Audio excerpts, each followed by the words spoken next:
everyone. Welcome to another episode of the Power Platform Digital series. My name is Ron, and this week we actually have a really special guest with us, John. Welcome. Thank you so much. I'm John Levesque. I'm a senior PM on the Microsoft Flow team, and I focus on everything around the product. So while all the other PMs are busy making awesome features to make the product great, I focus on things like community, social media, learning materials, speaking, blogs, everything around Flow. Perfect.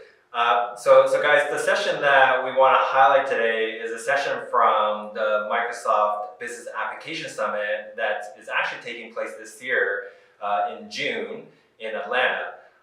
And the session specifically is called Microsoft Flow versus Azure Logic Apps, when, where, and how.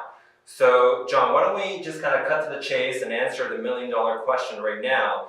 According to you, your recommendation, when should we use which? Oh man, well, okay, so in that session, you'll see Ahmad say that you should always start with Flow. And I love him for that, and that's a great way to look at things, and that's one perspective. But I think from the inside, knowing both tools very deeply, I would say it actually comes down to a much simpler decision. And that is, am I a person that is using Office and Dynamics? If so, you should probably be using Flow. Or are you a person that already works in the Azure portal?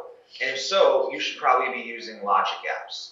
Now, I know that's fairly simple, and there's a lot more finesse and nuance to both of the tools, but I think as a general starting point, if you're working in the Azure portal already, it would kind of be silly to go and add another place to work to have similar functionality to what you already have there in Logic Apps. And so I would say that that's my answer to when, where, and how. I think that if you're a business user in Dynamics and Office, Flow's for you. If you're in the Azure portal, Logic Apps is for you. Awesome.